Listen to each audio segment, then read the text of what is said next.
إن عذاب ربك لواقع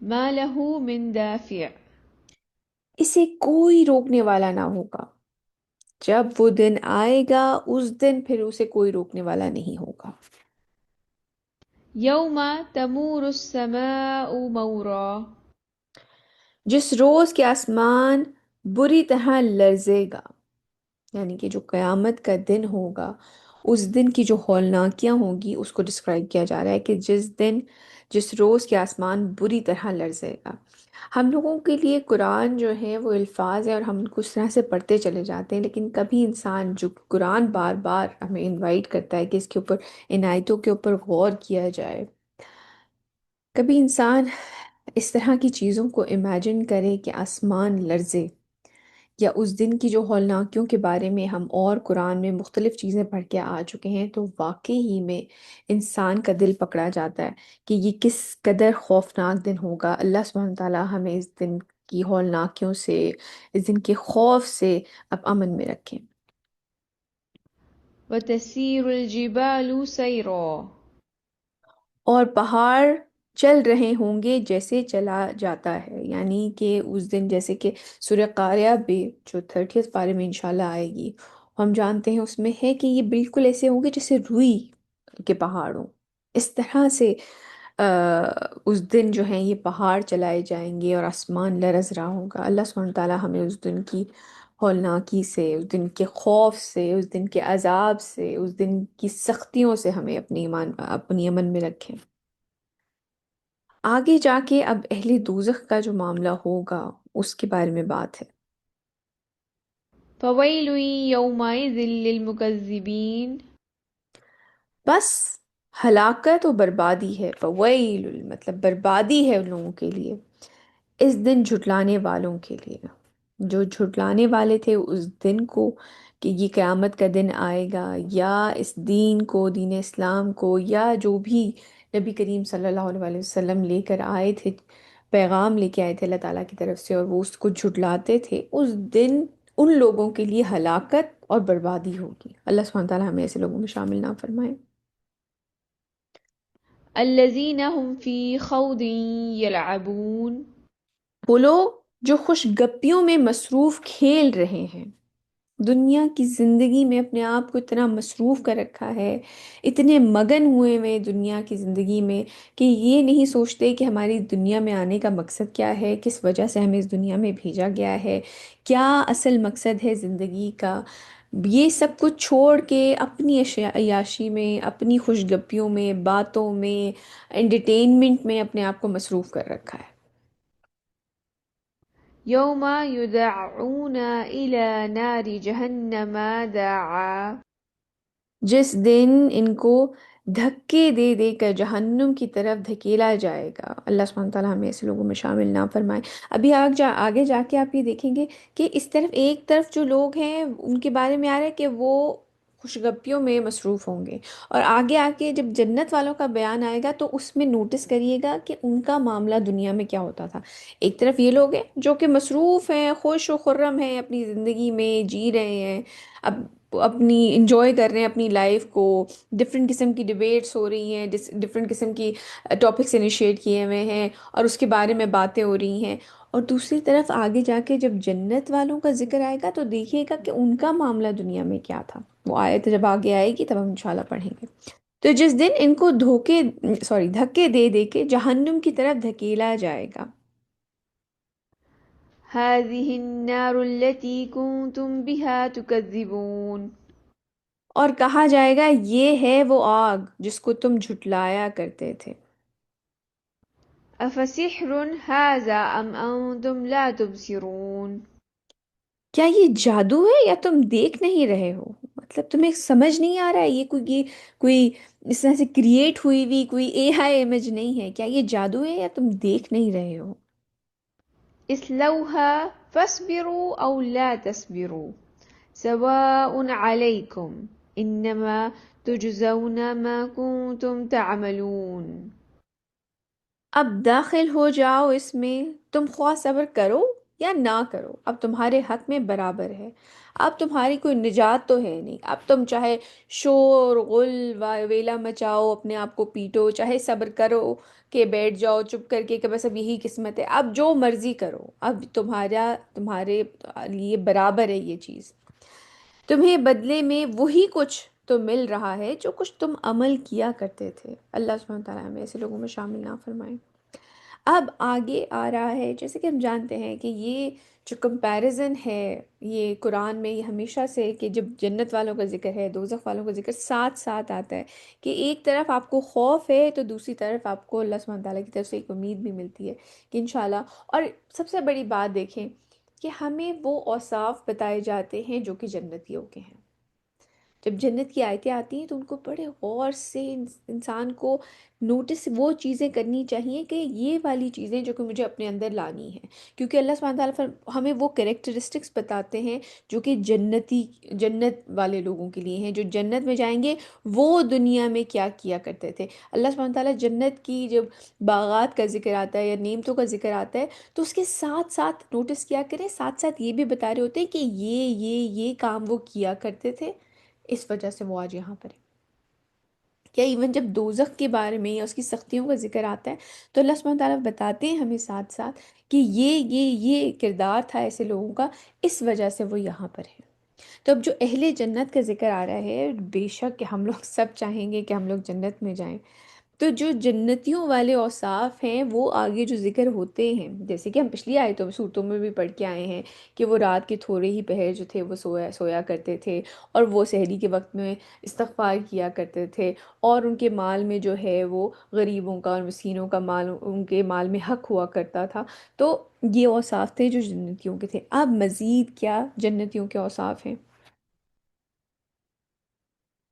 إن المتقين في جنات ونعيم. یقیناً متقی لوگ، یعنی کہ جو تقوی اختیار کرنے والے تھے، جو کہ اللہ سبحانہ تعالیٰ کے بارے میں کانشیس رہا کرتے تھے، متقی لوگ باغات میں اور نعمتوں میں ہوں گے۔ فاكهين بما آتاهم ربهم ووقاهم ربهم عذاب الجحيم. وہ مزے کر رہے ہوں گے ان نعمتوں کے ساتھ جو ان کے رب نے انہیں عطا کی ہوں گی، اور بچا لیے گئے انہیں ان کا رب جہنم کے عذاب سے۔ اللہ سبحانہ تعالیٰ نے ان لوگوں کو جہنم کے عذاب سے بچا لیا، اور وہ انجوائے کر رہے ہوں گے جو اللہ تعالیٰ نے انہیں نعمتیں عطا کی ہوں گی۔ كلوا واشربوا هنيئا بما كنتم تعملون. اور کھاؤ پیو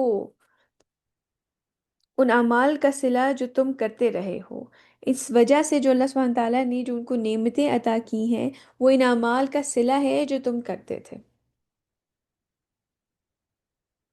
متكئين على سرر مصفوفة وزوجناهم بحور عين.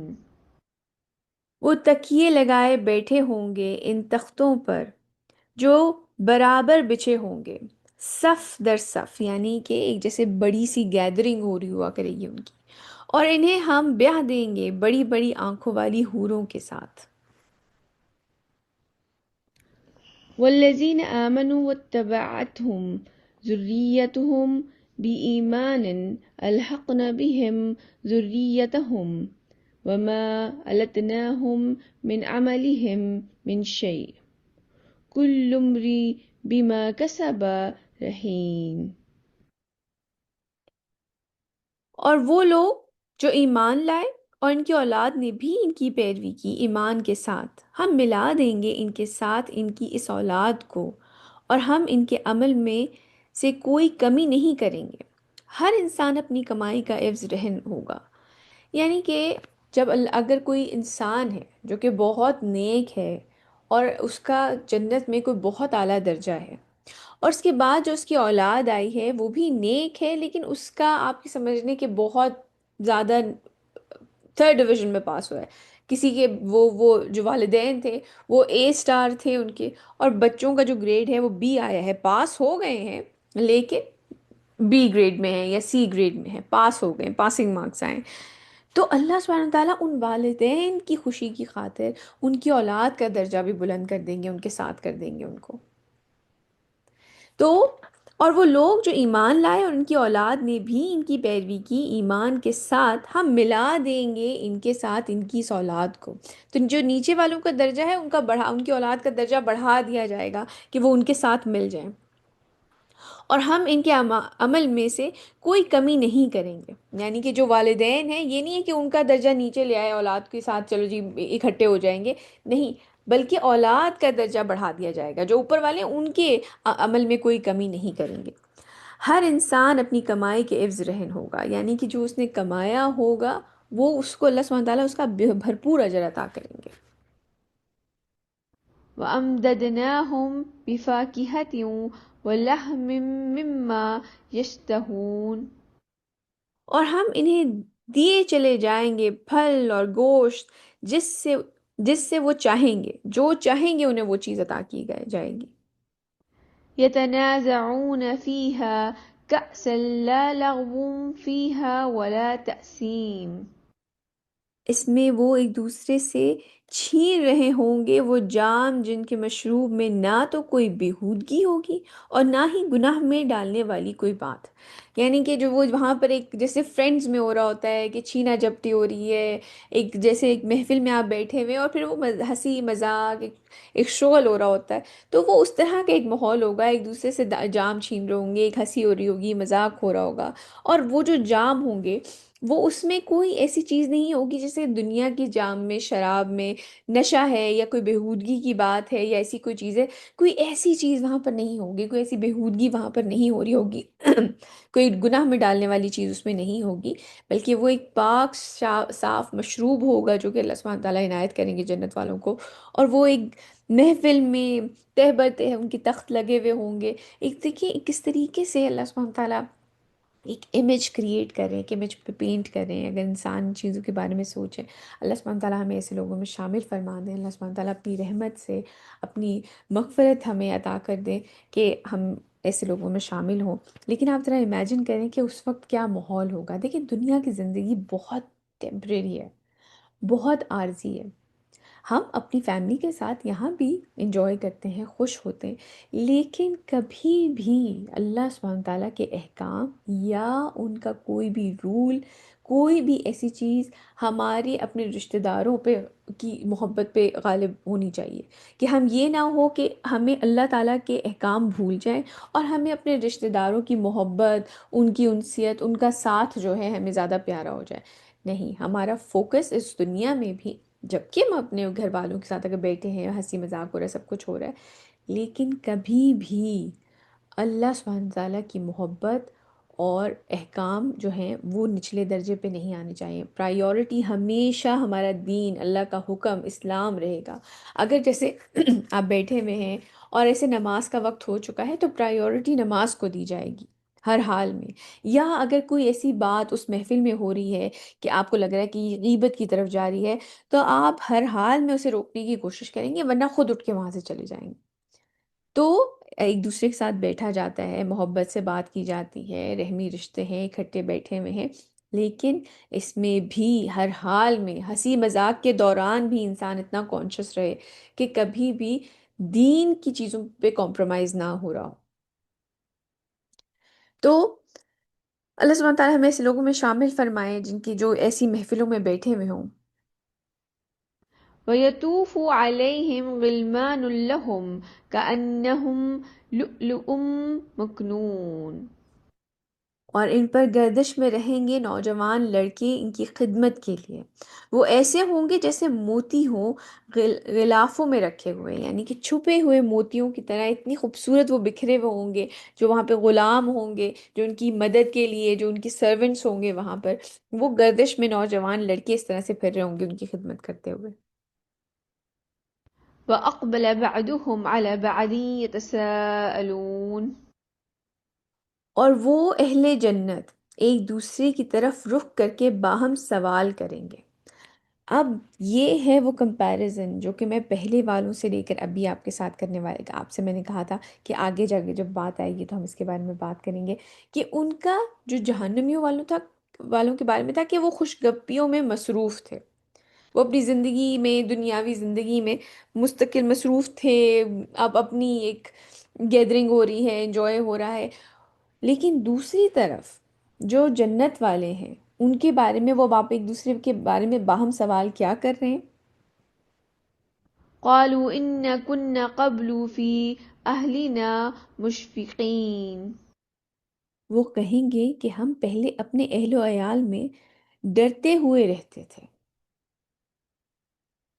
اس بات کا کیا مطلب ہوا کہ یعنی کہ جب وہ دنیا میں تھے تو وہ ہر اس بات کے بارے میں کانشیس رہتے تھے، جو کہ میں نے ابھی تھوڑی دیر پہلے بات کی آپ سے، کہ کہیں ہم سے کوئی نافرمانی تو نہیں ہو رہی ہے، کہیں کوئی ایسی بات تو منہ سے نہیں نکل رہی ہے کہ اللہ سبحانہ تعالیٰ ہم سے ناراض ہو جائے، کہیں کوئی ایسا عمل تو نہیں ہو رہا ہے کہ اللہ سبحانہ تعالیٰ کی ناراضگی کا سبب بن جائے، کہ ہم ان کی رحمت سے دور ہو جائیں۔ آپ جب اپنی فیملی میں بیٹھے ہوئے ہیں، آپ جب تنہائی میں بیٹھے ہوئے ہیں، آپ جب کہیں باہر جا رہے ہیں، کہیں بڑی گیدرنگ میں بیٹھے ہوئے ہیں، یہ چیز ہر وقت آپ کے اوپر یہ خوف سوار رہنا چاہیے۔ یہ حسن محمود کہلاتا ہے، یا یہ غم جو جس کی تعریف کی گئی ہے، وہ غم کیا ہے؟ وہ ڈر، وہ خوف جو ہے آپ انسان کے اندر ہر وقت رہے کہ کہیں مجھ سے کوئی ایسا کام تو نہیں ہو رہا کہ اللہ سبحانہ تعالیٰ مجھ سے ناراض ہو جائے۔ آپ اعلیٰ تعلیم حاصل کرنا چاہ رہے ہیں، لیکن آپ کی پرائیورٹی ساتھ میں یہ تعلیم حاصل کرنا بہت اچھی بات ہے، آپ ضرور حاصل کریں۔ کیا یہ تعلیم مجھے اللہ سبحانہ تعالیٰ کے قریب لے کے جائے گی یا مجھ سے ان سے دور لے کے جائے گی؟ کیا اس کا رزلٹ جو نکلے گا کہ اگر کل کو مجھے کہیں جاب کرنی پڑتی ہے تو وہ حرام کی کمائی ہوگی یا حلال کی کمائی ہوگی؟ کیا جب یہ تعلیم علم میں حاصل کر رہی ہوں تو کہیں کوئی ایسا ایسپیکٹ تو نہیں ہے جو کہ مجھے فتنے میں ڈال سکتا ہے؟ فار ایگزامپل کو ایجوکیشن ہے، یہ چیزیں انسان کو فتنے کے قریب لے جاتی ہیں۔ ہر وقت ہر چیز میں کیا میں اس شخص سے شادی کر کے اب ہم کوئی غلط فیصلہ تو نہیں کر رہے ہیں؟ کیا یہ شخص ہمیں دین کے قریب لے کے جائے گا یا یہ چیزیں ہمیں دین سے دور لے جائیں گی؟ کیا یہ بات جو میں منہ سے نکال رہی ہوں یہ میرے لیے دنیا میں بہتری کا سبب بنے گا یا برائی کا سبب بنے گا دنیا اور آخرت میں؟ وہ کہیں گے کہ ہم پہلے اپنے اہل و عیال میں ڈرتے ہوئے رہتے تھے۔ انجوائے کرنے کے لیے کوئی منع نہیں کر رہا، اچھے طریقے سے ایک دوسرے کے ساتھ بیٹھ کے ہنسی مذاق کرنے میں کوئی برائی نہیں ہے، لیکن جو بھی الفاظ منہ سے نکل رہے ہیں، جو بھی محفل ہے، جو بھی وہاں پہ چیز سرو ہو رہی ہے، ہر چیز کے بارے میں ڈرتے رہے انسان کہ کہیں میرے دین کی طرف کوئی خلاف ورزی تو نہیں ہو رہی ہے، کوئی کہیں پہ کوئی میرے نبی کا پیغام تو جو انہوں نے ان کا جو حکم ہے وہ تو کہیں سے نگیٹ نہیں ہو رہا ہے یہاں پر، اس میں کوئی کوتاہی تو نہیں ہو رہی ہے۔ یہ خوف، یہ ڈر بہت اچھا ہے۔ یوزلی تو ڈر کو ایک نیگیٹو فیلنگ سے ایسوسیٹ کیا جاتا ہے، لیکن یہ وہ غم ہے، یہ وہ خوف ہے جو کہ انسان کے اندر ہر وقت رہنا چاہیے۔ کیوں؟ کیونکہ یہ جنتی آپس میں بات کر رہے ہیں۔ ایک حدیث میں آتا ہے کہ نبی کریم صلی اللہ علیہ وسلم نے فرمایا، یہ حدیث قدسی ہے، حضرت ابو ہریرہ رضی اللہ عنہ سے روایت ہے کہ رسول اللہ صلی اللہ علیہ وسلم نے اللہ عز و جل سے روایت کیا کہ اللہ تعالیٰ نے فرمایا، حدیث قدسی ہے، قسم ہے میری ذات کی، میں اپنے بندے میں دو خوف اور دو امن کبھی جمع نہیں کروں گا۔ اگر وہ دنیا میں مجھ سے ڈرتا رہا تو میں قیامت کے دن اسے امن عطا کروں گا، اور اگر وہ دنیا میں مجھ سے بے خوف رہا، مطلب غفلت میں رہا، تو میں قیامت کے دن اسے خوف میں مبتلا کروں گا۔ میرے اپنے رونگٹے کھڑے ہو گئے ہیں یہ حدیث پڑھتے ہوئے۔ اللہ سبحانہ تعالیٰ ہمیں ایسے لوگوں میں شامل فرمائے جو کہ ہر وقت اس خوف میں مبتلا رہیں کہ کہیں کسی بھی زندگی کے پہلو میں اللہ سبحانہ تعالیٰ کی نافرمانی تو نہیں ہو رہی ہے۔ اللہ تعالیٰ کی حدود ہیں، انسان انہی کے اندر رہ کر اپنی زندگی کو انجوائے کرے، لیکن جو حدود ہیں ان کے قریب بھی نہ جایا جائے۔ کوئی عمل، کوئی گیدرنگ، کوئی ایسی کہی ہوئی بات، کوئی ایسا عمل، کوئی ایسا لباس، کوئی ایسی کمائی ہمارے پاس بھی نہ آئے جو کہ اللہ سبحانہ تعالیٰ کی نافرمانی کا باعث بنے۔ اور یہی زندگی ہے.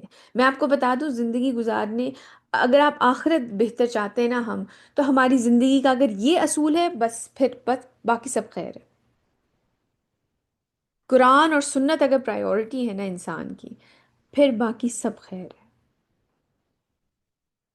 اور اس کے لیے ضروری یہ ہے کہ ہم علم حاصل کریں، ہم زیادہ سے زیادہ پڑھیں، اپنی نالج بڑھائیں.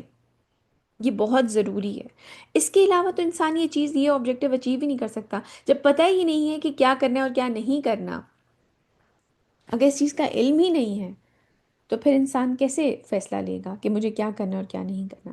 اس لیے زیادہ سے زیادہ اپنا علم بڑھائیں، اپنے آپ کو ان چیزوں سے کنیکٹڈ رکھیں. آگے چلتے ہیں. فمن الله علينا ووقانا عذاب السموم. تو اللہ نے بڑا احسان کیا ہم پر اور ہمیں بچا لیا لو کے عذاب سے. إن كنا من قبل ندعوه إنه هو البر الرحيم. یقیناً ہم پہلے سے اس کو پکارا کرتے تھے. اب آگے جو ہے، جو کفار مکہ تھے ان کے جو اعتراضات تھے، اللہ سبحانہ تعالیٰ ان کے جواب دے رہے ہیں کہ کیا ان کی سوچ ہے، کس طریقے سے انہوں نے اپنی طرف سے اپنے خدا گھڑ لیے ہیں، اور اپنی ہی طرف سے جو ہے اپنے لیے بیٹے، اور اللہ سبحانہ تعالیٰ کے لیے جو ہے وہ فرشتوں کو بیٹیاں قرار دے دیا ہے، ہر چیز خود سے اختراع کر لی ہے. تو ان کے جو جوابات ہیں اللہ سبحانہ تعالیٰ، وہ آگے جا کے اس میں ان آیتوں میں آئیں گے. فذكر فما أنت بنعمة ربك بكاهن ولا مجنون. تو اے نبی صلی اللہ علیہ وآلہ وسلم، آپ تذکیر کرتے رہیں. ہم یہ آیت پہلے بھی پڑھ کے آ چکے ہیں کہ ان کو نصیحت یاد دہانی کراتی جائے، کرتے رہیں. اس لیے کیونکہ اگر جو نان بلیورز ہیں، جو کہ کفار، جو ضد اور حد درمی پہ اڑے ہوئے ہیں، اگر یہ اس سے فائدہ نہیں بھی لیں گے تو جو ایمان والے ہیں، جو مومن ہیں، ان کا تو فائدہ ہو ہی رہا ہے. تو اے نبی صلی اللہ علیہ وسلم، آپ تذکیر کرتے رہیں. بس آپ اپنے رب کے فضل سے نہ کاہن ہیں نہ مجنون ہیں. آپ کے تھرو ان لوگوں کو جو کہ یہ کہا کرتے تھے کہ کوئی جادوگر ہیں یا کوئی مجنون ہے، ان کو جواب دیا جا رہا ہے کہ آپ اپنی طرف سے تذکیر کرتے رہیں. نہ آپ کاہن ہیں، یعنی کہ نہ کوئی جادوگر ہیں، اور نہ ہی مجنون ہیں. أم يقولون شاعر نتربص به ريب المنون. کیا ان کا کہنا ہے کہ یہ ایک شاعر ہیں جس کے لیے ہم منتظر ہیں گردش زمانے کے؟ یعنی کہ جیسے باقی شاعر دنیا میں آئے ہیں، گزرے ہیں، اسی طرح کے شعر یہ کہہ رہے ہیں. وہ بھی اس دنیا جہان فانی سے چلے گئے ہیں، اور ان کا جو کچھ بھی وہ اپنے شعر اور کلام لے کر آئے تھے وہ بھی ان کے ساتھ ہی ختم ہو گیا. تو اسی طرح یہ بھی ایک شاعر ہیں، یہ بھی آئے ہیں کچھ اشعار. قرآن کو تو یہی کہتے تھے نا، یہ شاعر ہیں. تو یہ جو الفاظ کہہ رہے ہیں یہ بھی ان کے ساتھ ختم ہی ہو جائیں گے. لیکن آج آپ دیکھ لیں، وہ الفاظ ہم آج تک، وہ مقدس الفاظ آج تک ہم پڑھ رہے ہیں. کیوں؟ کیونکہ یہ اللہ سبحانہ تعالیٰ کا کلام ہے. کیا ان کا کہنا ہے کہ یہ شاعر ہیں جس کے لیے ہم منتظر ہیں گردش زمانے کے، کہ جس طرح زمانہ پہلے بھی گردش میں رہا ہے، آئے بڑے لوگ، آئے بڑے لوگ گئے، بڑا کچھ کہا، ختم ہو گیا، یہ بھی ختم ہو جائے گا؟ کیا ان کا سوچ یہ ہے ان کی؟ قل تربصوا فإني معكم من المتربصين. آپ صلی اللہ علیہ وسلم کہیے کہ اچھا تم انتظار کرو، میں بھی تمہارے ساتھ انتظار کرنے والوں میں ہوں. أم تأمرهم أحلامهم بهذا أم هم قوم طاغون. کیا ان کی عقلیں انہیں یہی کچھ سکھا رہی ہیں؟ مطلب اپنے آپ کو یہ عرب جو کہ ان کو بڑا اپنے اوپر ایک زوم تھا، بڑا گمان تھا کہ ہم بڑی کوئی عظیم قوم ہے، کیا ان کی عقلیں انہیں یہی کچھ سکھا رہی ہیں؟ یا یہ ہیں ہی سرکش لوگ؟ بڑی حکمت ہے اس آیت میں. آپ یہ دیکھیں کہ یا تو انسان ڈم ہے یا پھر ایروگنٹ ہے، اس لیے بات نہیں سمجھ رہا. یہ دو وجوہات ہوتی ہیں جب کوئی انسان بات نہیں سمجھ رہا ہوتا، کہ یا تو اس کا فہم عقلی اتنی نہیں ہے کہ اسے بات سمجھ آئے، یا پھر وہ ایروگنٹ اور اتنا مغرور ہے اپنے اس میں کہ اسے لگتا ہے کہ اسے کوئی سمجھا ہی نہیں سکتا، مجھے سب کچھ پتہ ہے. یہ دو لوگ ہیں جو سیکھتے نہیں ہیں. کیا ان کی عقلیں انہیں یہی کچھ سکھا رہی ہیں، یا یہ ہیں ہی سرکش لوگ؟ أم يقولون تقوله بل لا يؤمنون. کیا ان کا کہنا ہے کہ یہ اس محمد صلی اللہ علیہ وآلہ وسلم نے خود گھڑ لیا ہے، بلکہ اصل بات یہ ہے کہ یہ ماننے والے نہیں ہیں۔ ان کی ایروگنس، ان کا جو سرداری ان کے دماغ میں چڑھی ہوئی ہے، یہ ماننے ہی والے نہیں ہیں۔ انہیں لگ رہا ہے کہ یہ نبی کریم صلی اللہ علیہ وسلم نے خود ہی کہنا شروع کر دیا، خود ہی گھڑ لیا ہے۔ فَلْيَأْتُوا بِحَدِيثٍ مِثْلِهِ إِنْ كَانُوا صَادِقِينَ. اور یہ بات ہم کئی دفعہ، یہ جو قرآن کا کلیم ہے، یہ قرآن اوپن چیلنج ان لوگوں کو دیتا ہے، تو وہ لے آئیں اس جیسی کوئی ایک بات اگر وہ سچے ہیں۔ سورہ بقرہ میں بھی ہم نے پڑھا ہے، سورہ یونس میں بھی، سورہ ہود میں بھی، سورہ بنی اسرائیل میں بھی، یہ بار بار قرآن کا اوپن چیلنج ہے کہ اگر انہیں لگتا ہے کہ رسول اللہ صلی اللہ علیہ وسلم نے یہ اپنی طرف سے کہہ رہے ہیں، تو وائی ناٹ کہ یہ لوگ بھی اس طرح کا کوئی چیز لے آئیں، اپنی طرف سے بولنا شروع کر دیں، کوئی اس طرح کا کلام پھر یہ بھی لے کر آئیں۔ أَمْ خُلِقُوا مِنْ غَيْرِ شَيْءٍ أَمْ هُمُ الْخَالِقُونَ. کیا یہ بغیر کسی کے بنائے ہوئے خود ہی بن گئے ہیں، یا یہ خود ہی خالق ہیں؟ مطلب یہ اس چیز پہ غور و فکر نہیں کرتے کہ یہ کہاں سے آئے ہیں۔ کیا انہوں نے خود اپنے آپ کو بنایا ہے؟ اوبویسلی نہیں، انسان نے خود اپنے آپ کو نہیں بنایا۔ یا پھر یہ کسی کی تخلیق کے بغیر خود ہی پیدا ہو گئے؟ کیا یہ بغیر کسی کے بنائے ہوئے خود بن گئے، یا یہ خود ہی خالق ہیں، خود ہی اپنے آپ کو بنا لیا ہے؟ تو انسان غور و فکر کرے۔ قرآن بار بار اس طرف دعوت دیتا ہے انسان کو کہ سوچا کرو، چیزوں کے ان ڈیپتھ میں سوچا کرو، ان کے بارے میں تفکر کیا کرو۔ أَمْ خَلَقُوا السَّمَاوَاتِ وَالْأَرْضَ بَل لَا يُوقِنُونَ. کیا آسمانوں اور زمین کو انہوں نے بنایا ہے؟ بلکہ اصل بات یہ ہے کہ یہ یقین نہیں رکھتے۔ أَمْ عِندَهُمْ خَزَائِنُ رَبِّكَ أَمْ هُمُ الْمُصَيْطِرُونَ.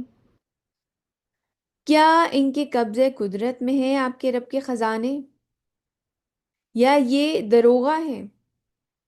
کیونکہ اب ہم یہ پہلے بھی پڑھ کے آ چکے ہیں کہ وہ اس طرح کی باتیں کیا کرتے تھے کہ کوئی طائف کے بڑے سردار کے اوپر اگر آنا ہی تھا، اگر اللہ سبحانہ تعالیٰ نے، رب نے کسی سے کلام کرنا ہی تھا، تو وہ کسی بڑے سردار سے کرتے، کسی بڑے سردار کو اس منصب پہ فائز کرتے کہ ان کے اوپر اللہ سبحانہ تعالیٰ کی طرف سے وحی آ رہی ہے۔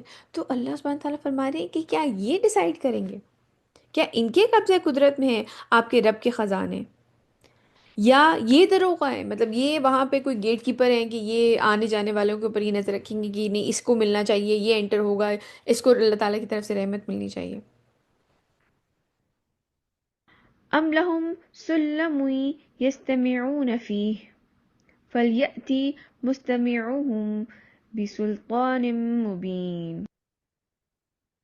اور یہ جو اپنی طرف سے چیزیں گھڑ لیتے ہیں غیب کے بارے میں، کیا ان کے پاس کوئی ایسی سیڑھی ہے جس کے ذریعے سے یہ آسمان کی خبریں سن لیتے ہیں؟ یہ جو اپنی طرف سے کانسیپٹس بنائے ہوئے تھے کہ جو ایک بڑا خدا ہے، اس نے بہت چھوٹے چھوٹے اور خداؤں کو جو ہے وہ مختلف قسم کی ذمہ داریاں دی ہوئی ہیں، یا جو فرشتے ہیں وہ ان کی بیٹیاں ہیں، تو اللہ سبحانہ تعالیٰ فرما رہے ہیں ان کے پاس کوئی سیڑھی ہے جو کہ جس طرح کی یہ آسمان کی خبریں لیتے ہیں، یہ غیب کی طرف سے جو اپنی طرف سے چیزیں گھڑ رہے ہیں، کیا ان کے پاس کوئی ایسی سیڑھی ہے جس کے ذریعے سے یہ آسمان کی خبریں سن لیتے ہیں؟ اگر ایسا ہے تو ان کا سننے والا کوئی واضح دلیل لائے۔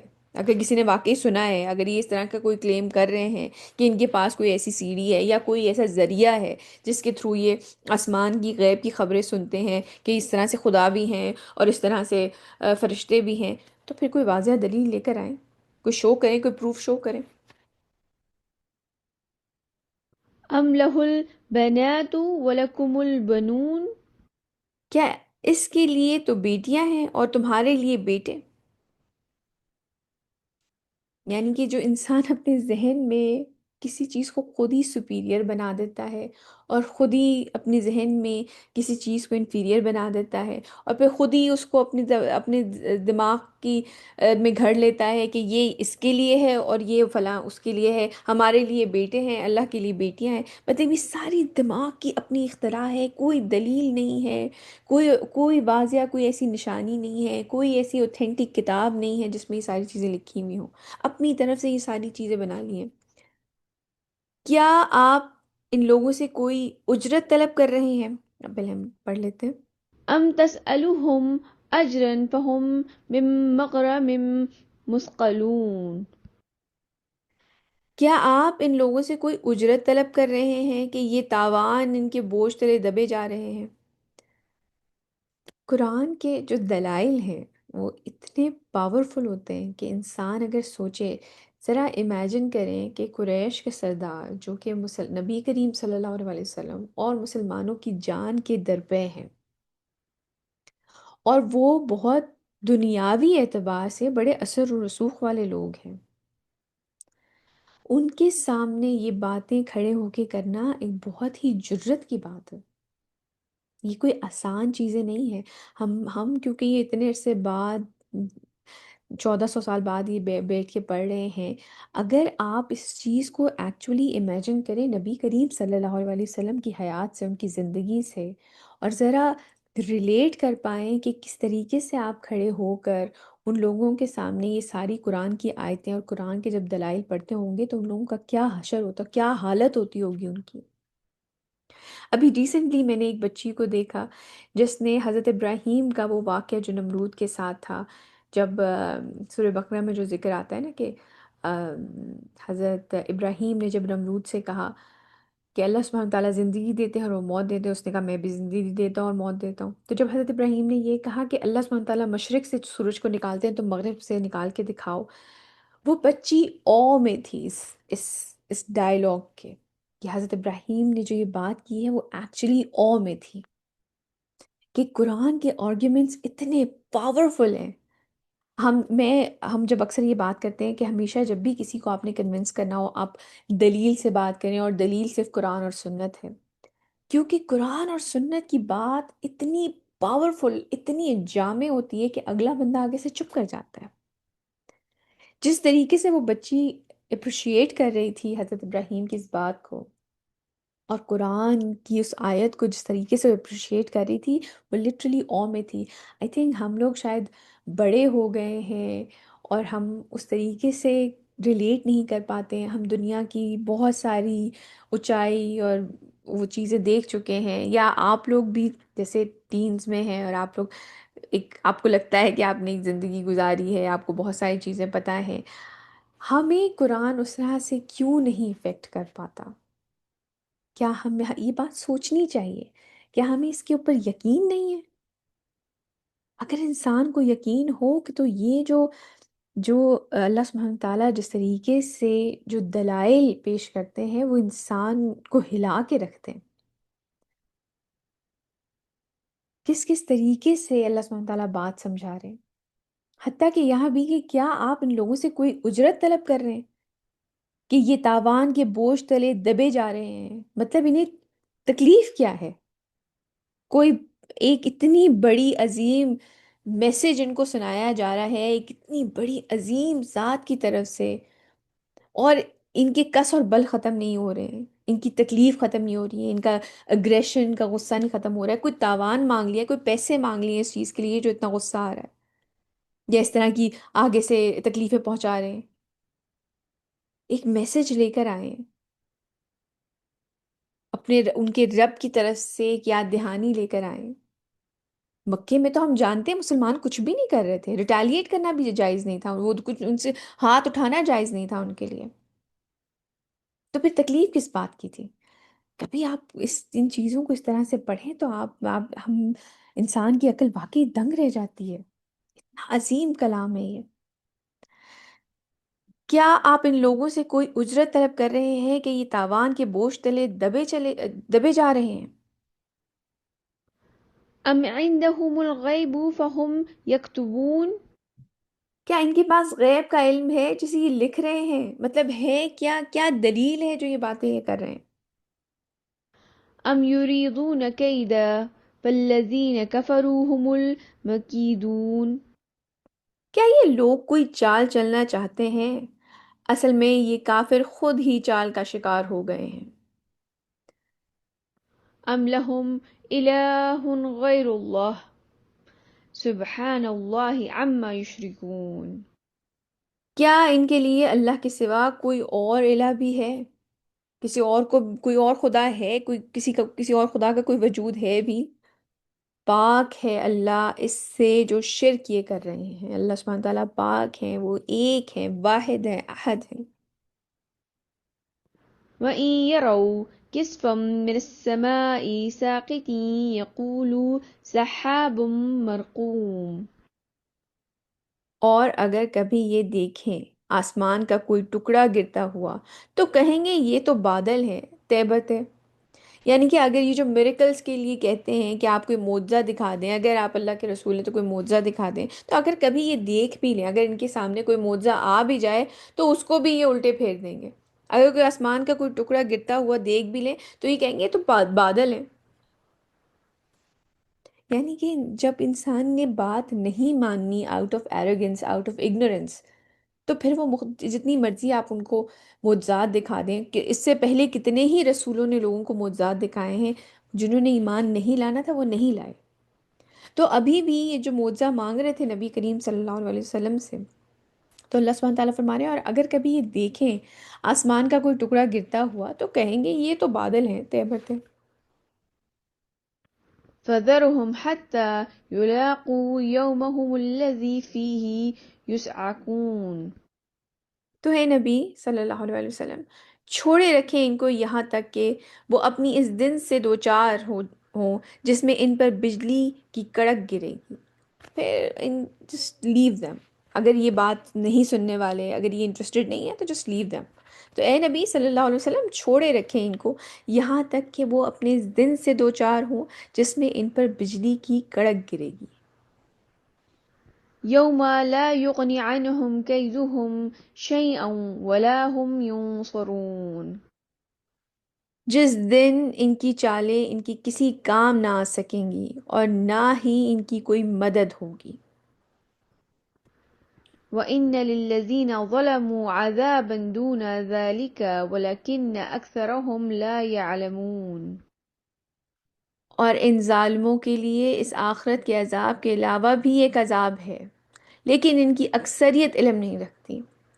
یعنی کہ جو ہم جانتے ہیں مکہ میں ایک بہت بڑا قحط آیا تھا، یا پھر غزوہ بدر میں جو ان کے حالات ہوئے تھے اور اتنے شہید ہو گئے تھے، ان کے جو 70 شہداء جو تھے ان کے، سوری اعوذ باللہ، ان کے جو سردار مارے گئے تھے، ہلاک ہوئے تھے، تو وہ ایک بہت بڑا عذاب تھا غزوہ بدر کی شکل میں۔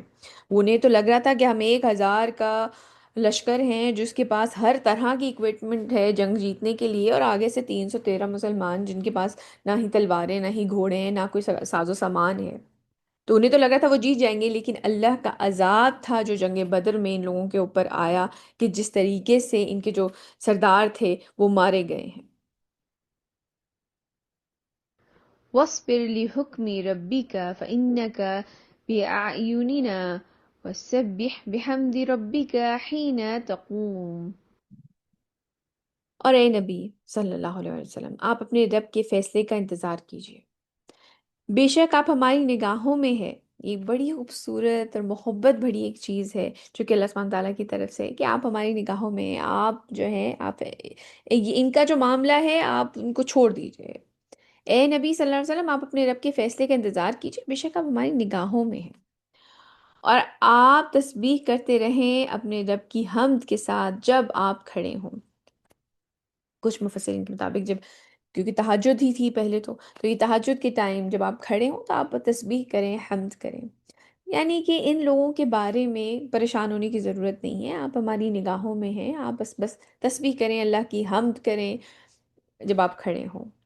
تو یہ ایک بڑا ایک امپورٹنٹ نصیحت ہے نبی کریم صلی اللہ علیہ وسلم کو جو قرآن میں اللہ سبحانہ تعالیٰ دے رہے ہیں، کہ مشکل وقت میں اللہ کے ذکر سے مدد لی جائے۔ تو پھر ہمیں مشکل وقت میں کیا کرنا چاہیے؟ یہ ایک سوچ ہے، جب ہمارے اوپر کوئی مشکل وقت آتا ہے تو وہ ہم کیسے گزاریں؟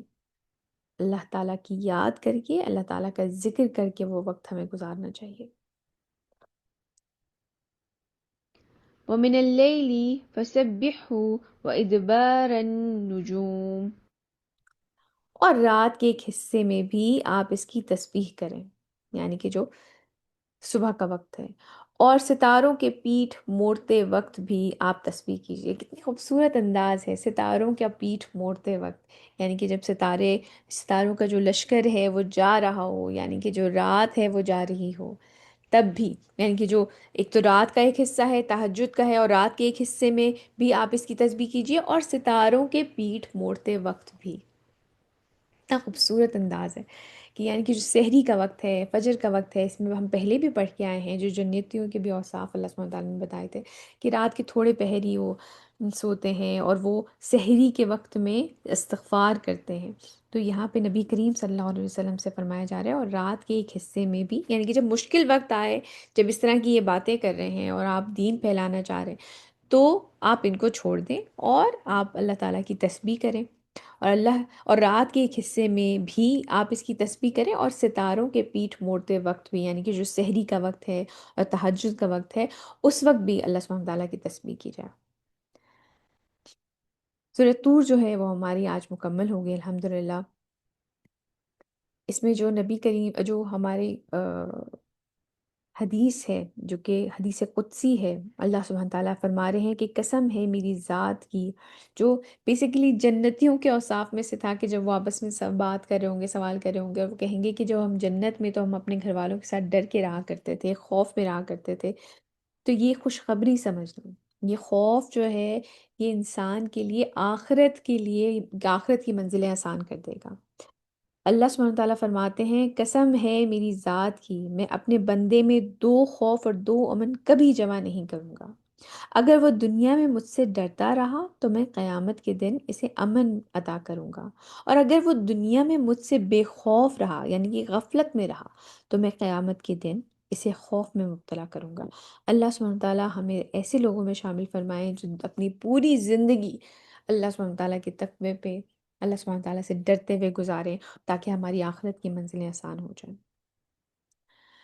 اس کے ساتھ ساتھ نبی کریم صلی اللہ علیہ وسلم کو مشکل وقت میں، جب کہ کفار ان کی بات نہیں سن رہے ہیں، جب کہ وہ ریٹیلیٹ کر رہے ہیں بری طریقے سے، مسلمانوں پہ مختلف قسم کے مظالم ڈھا رہے ہیں، اللہ سبحانہ تعالیٰ فرما رہے ہیں کہ آپ انتظار کریں، اور ساتھ میں کیا کہ مشکل وقت میں آپ کو نصیحت کیا دی جا رہی ہے کہ مشکل وقت میں اللہ کے ذکر سے مدد لیں، تسبیح کریں، جب آپ کھڑے ہوں یعنی کہ تہجد میں یا رات کے کچھ وقت میں تسبیح کرتے رہیں، اور ستارے جب مڑ کے جانے لگیں، ستاروں کا جو لشکر ہے وہ جانے لگے یعنی کہ جو صبح کا فجر کا سحری کا ٹائم ہے، اس میں اللہ سبحانہ تعالیٰ سے مدد مانگی جائے، ان میں تسبیح کی جائے، تو ہماری زندگی میں کبھی بھی کوئی مشکل ہو تو یہ وہ وقت ہے جب کہ اللہ سبحانہ تعالیٰ سے مدد مانگی جائے، ان کے ساتھ کنیکٹ کیا جائے، کیونکہ یہ وہ ٹائم ہوتا ہے جب انسان اپنی تمام اور دنیاوی فکروں سے کم جو ہے جو دنیاوی اس کے کام کاج ہیں، جو ان کی اس کی مصروفیات ہیں، اس سے کم آزاد ہوتا ہے۔ یہ وہ وقت ہے جب آپ ون ٹو ون فوکس ہو کے اللہ سبحانہ تعالیٰ سے کنیکٹ کر سکتے ہیں، تو اس وقت اپنی مشکلیں ان کے سامنے رکھی جائیں۔ سبحانك اللهم وبحمدك أشهد أن لا إله إلا أنت أستغفرك وأتوب إليك۔ جزاك الله خير كثيرا كثيرا۔ السلام عليكم ورحمة الله وبركاته۔